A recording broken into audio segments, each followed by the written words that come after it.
Story 1. I met my friend group during my freshman year of college at State University. We were all in the same dorm, and through random chance and late-night study sessions, we became pretty close. There were about 6 of us who hung out regularly, and we stayed tight throughout all 4 years.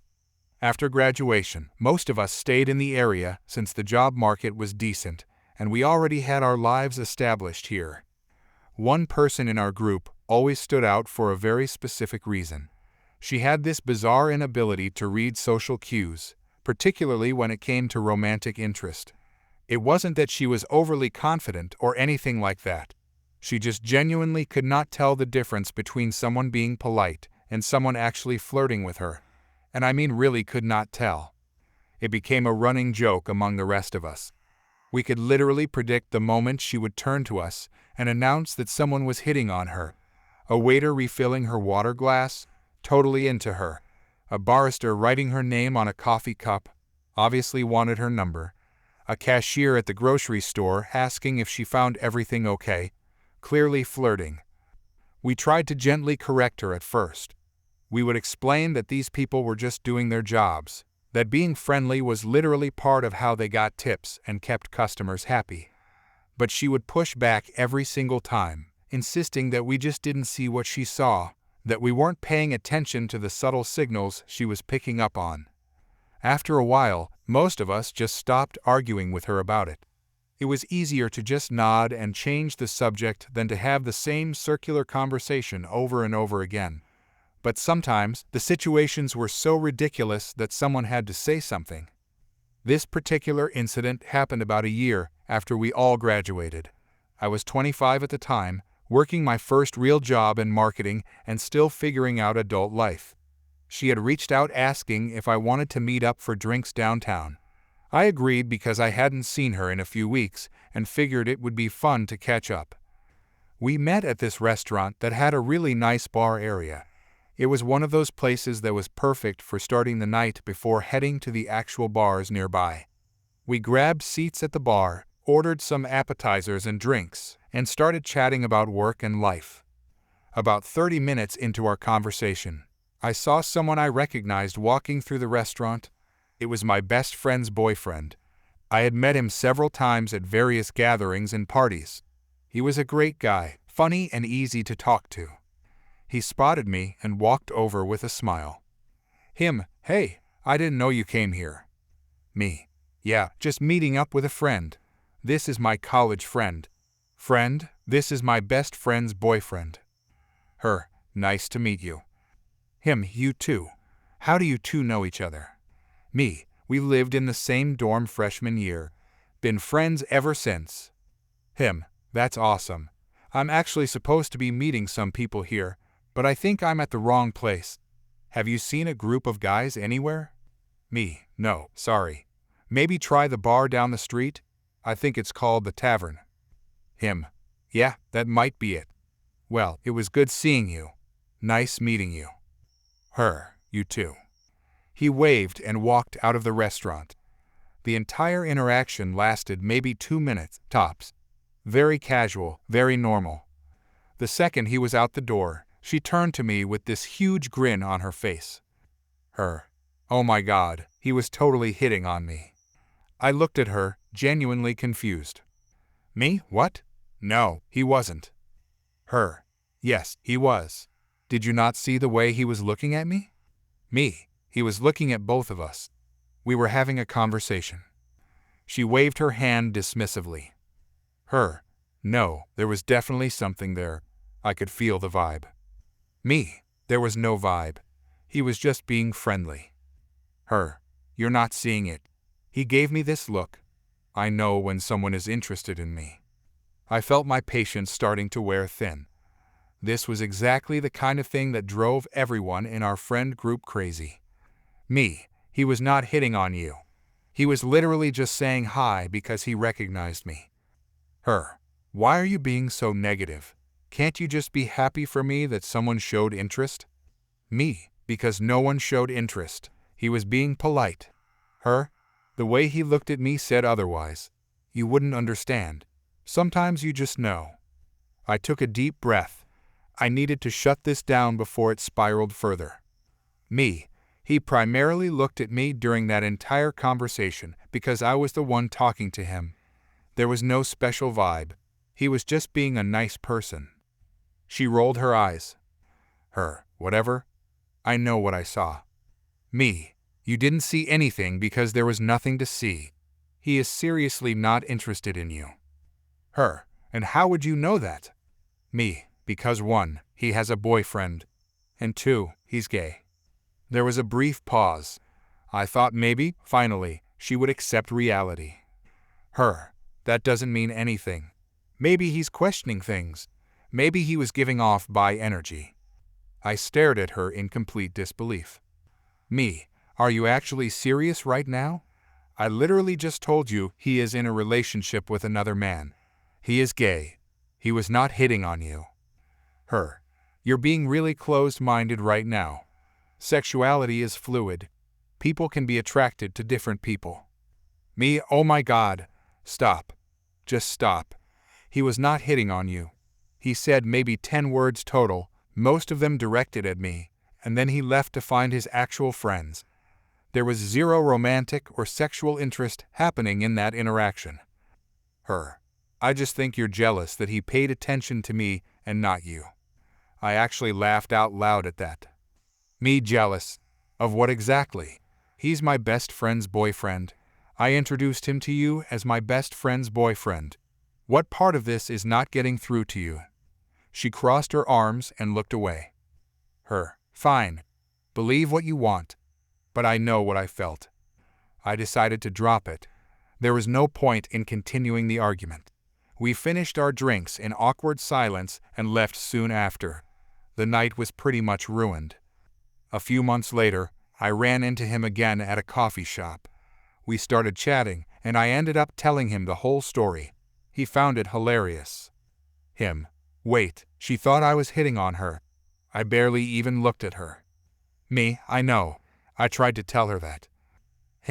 That's wild. I mean, even if I was straight, she really wouldn't be my type at all. Me. Yeah, I figured as much. Does she do this often? Me. You have no idea. She thinks everyone is hitting on her. Waiters, baristas, random people on the street. It's honestly exhausting. That sounds like it would get old fast. Me. It really does. We laughed about it and moved on to other topics. But the whole situation really highlighted just how out of touch with reality she could be. Our friend group has a running tally now of all the times she has insisted someone was flirting with her when they absolutely were not. The gay man in a relationship incident is definitely in the top 3 most ridiculous ones. I still see her occasionally, and she still does the same thing. At this point, we have all given up trying to correct her. Some people just refuse to see what is right in front of them. Story 2. I had adopted my dog about 8 months ago from a shelter that specialized in rescuing animals from bad situations. She was a 4-year-old shepherd mix who had been found wandering the streets, skinny and scared. The shelter told me she had probably been abused or at least severely neglected. When I met her, she was cowering in the back of her kennel, shaking. But when I sat down and just waited quietly, she eventually came over and put her head in my lap. That was it. I knew she was coming home with me. I had been living alone for 2 years after a rough breakup that left me pretty isolated. I worked from home doing data entry, which meant I spent most of my days by myself staring at a computer screen. Getting a dog seemed like a good way to force myself to get outside more and have some companionship, but I did not realize how much work a fearful rescue would be. The first few weeks were rough. She was afraid of everything.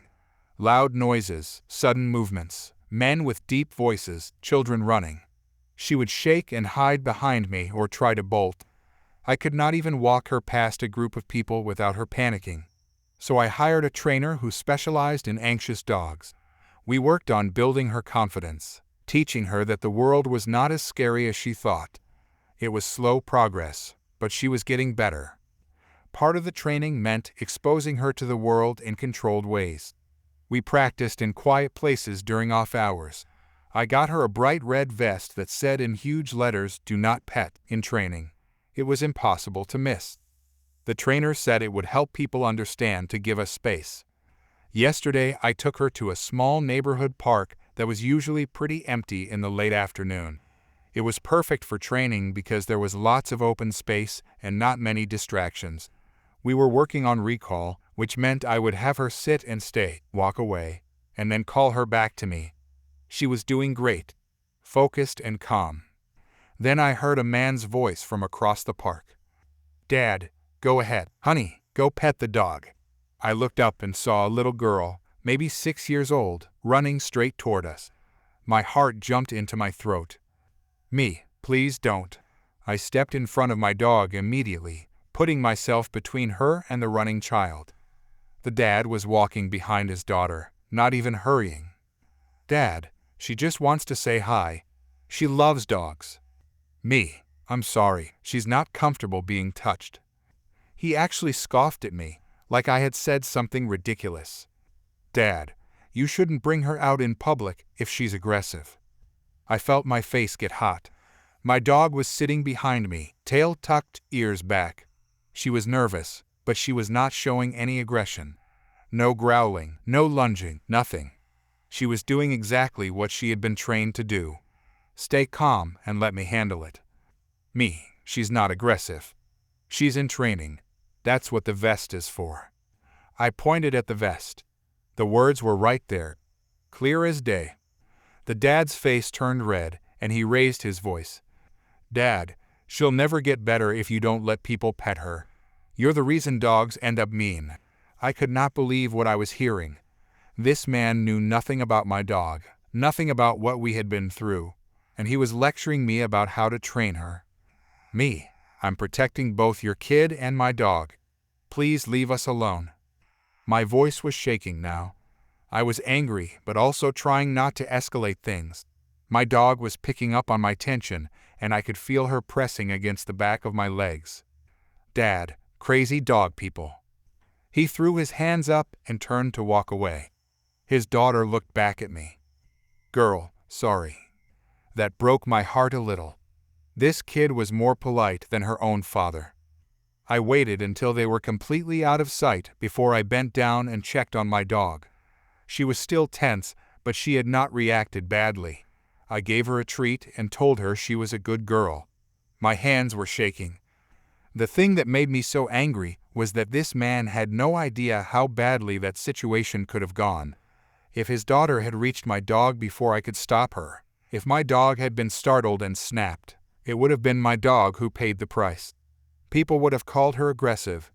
They would have demanded she be put down, and it would not have mattered that a stranger let their kid run up to a dog wearing a vest that literally said "Do not pet." I see it all the time. Parents who let their kids run up to strange dogs without asking. People who ignore service dog vests and try to pet working animals. Folks who think every dog is friendly and wants attention. And when something goes wrong, it is always the dog who gets blamed. We finished our training session and headed home. I was still rattled, but my dog seemed okay. She curled up on the couch next to me and fell asleep. The next morning, I was walking her around the block when I saw the same dad and daughter coming toward us from the other direction. My stomach dropped. I turned and started walking the other way, not wanting another confrontation. But then I heard running footsteps behind me. "Girl, wait." I turned around. The little girl had run up to us, but stopped about 10 feet away. Her dad was further back, on his phone. "Girl, can I ask you something?" "Me, sure." "Girl, is your dog's name on the vest?" I smiled a little. "Me, no. That vest is just to let people know she's learning how to be brave." "Girl, oh, she's really pretty. Maybe when she's done learning I can pet her." "Me, maybe.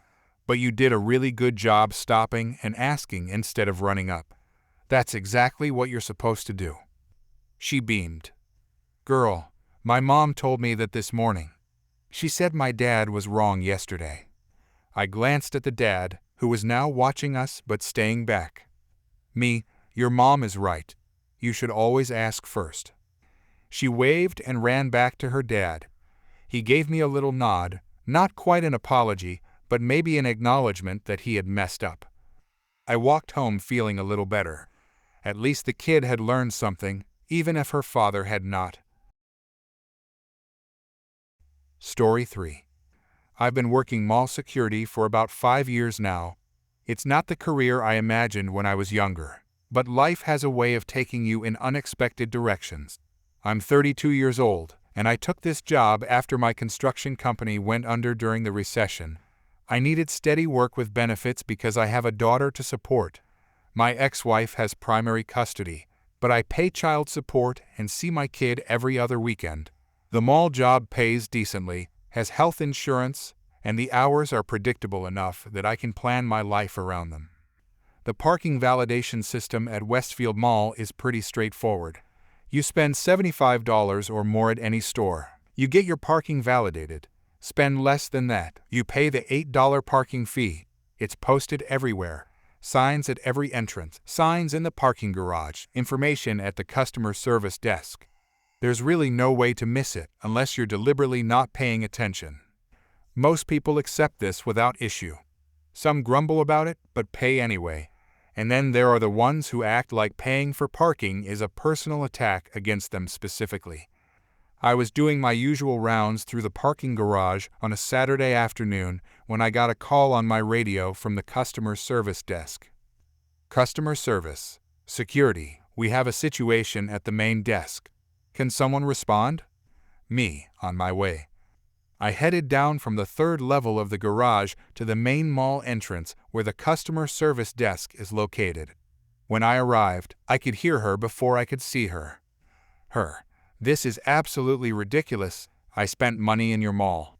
The customer service representative, a young woman in her early 20s, looked exhausted. Representative.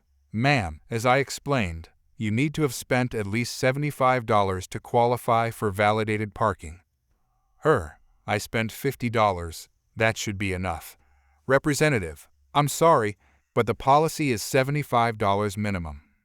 Her. This is a scam. You're trying to steal money from hard-working people. I approached the desk. Me. Is there a problem here? Her. Yes, there's a problem. Your employee is refusing to validate my parking, even though I'm a paying customer.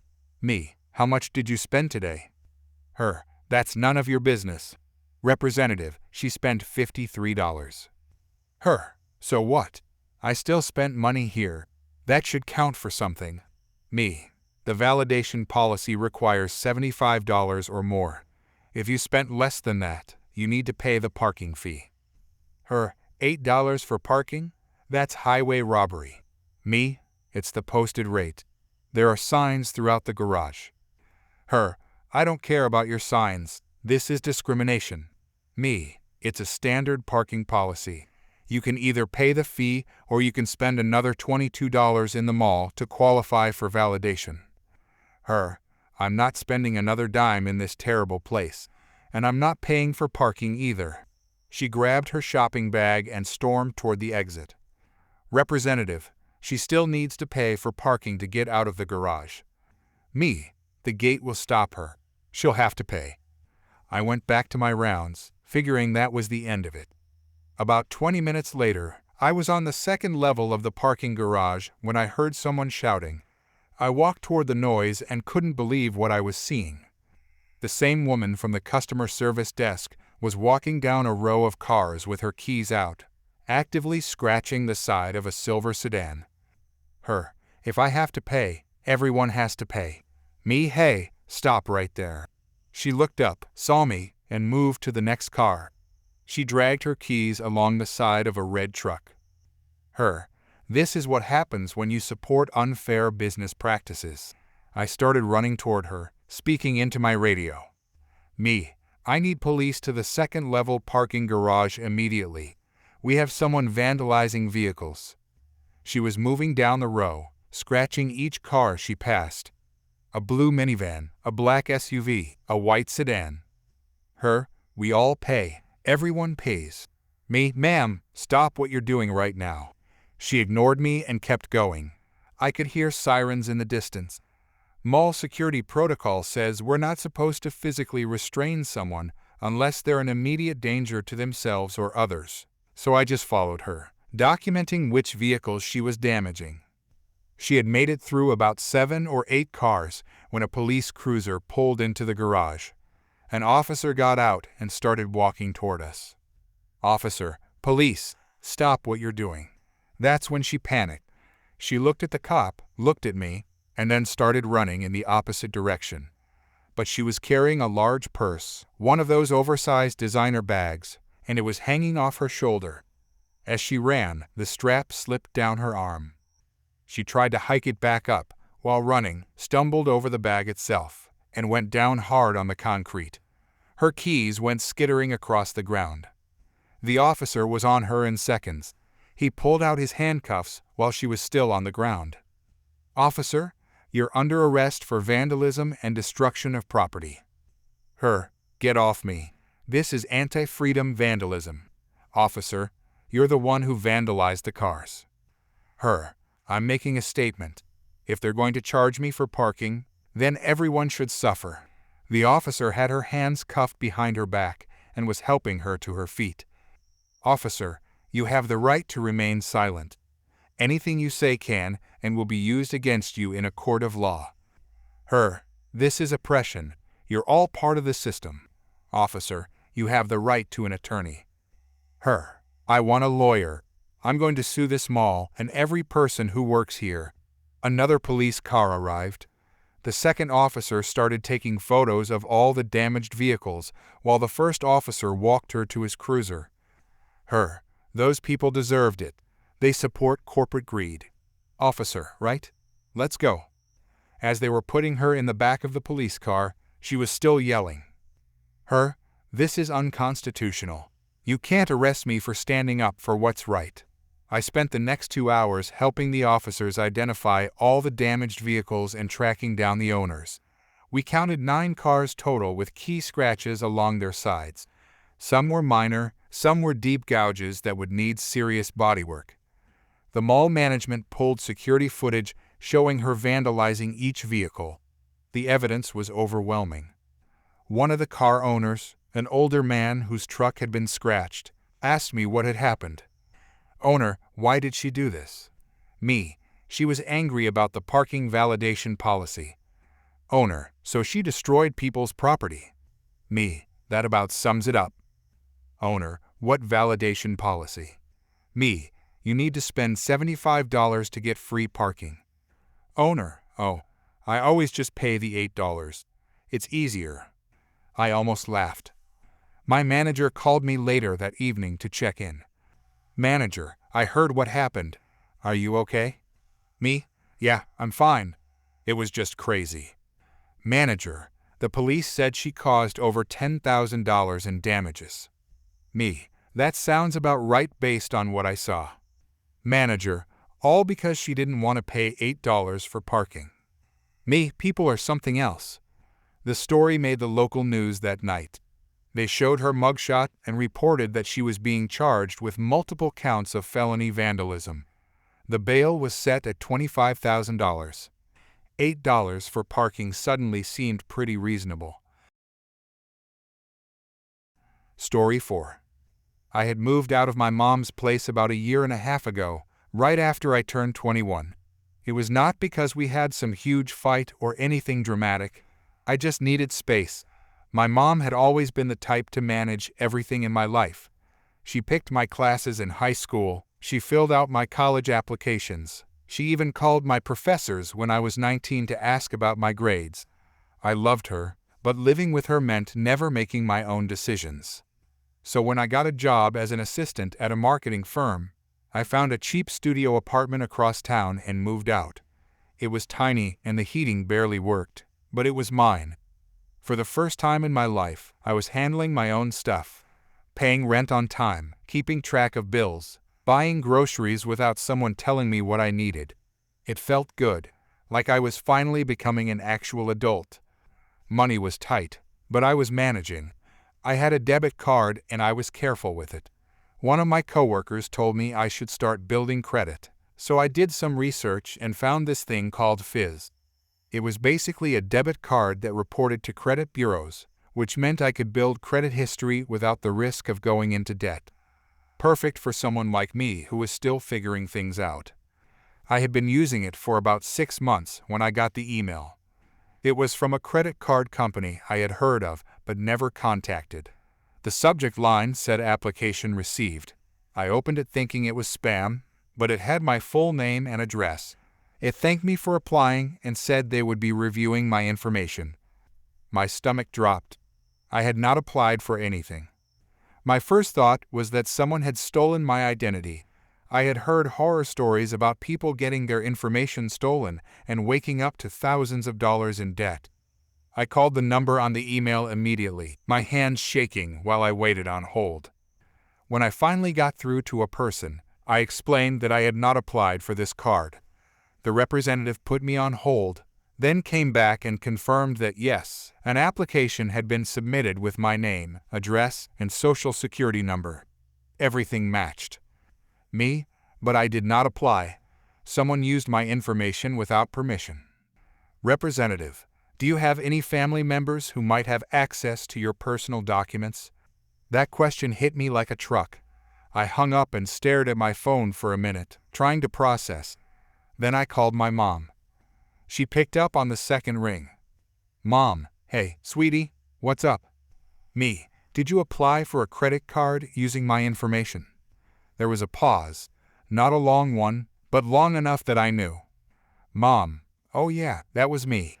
I thought I would help you build credit faster. I could not believe what I was hearing. Me, you what? Mom, you can't just do that. You used my social security number without asking me. Mom, I'm your mother. I know what's best for you.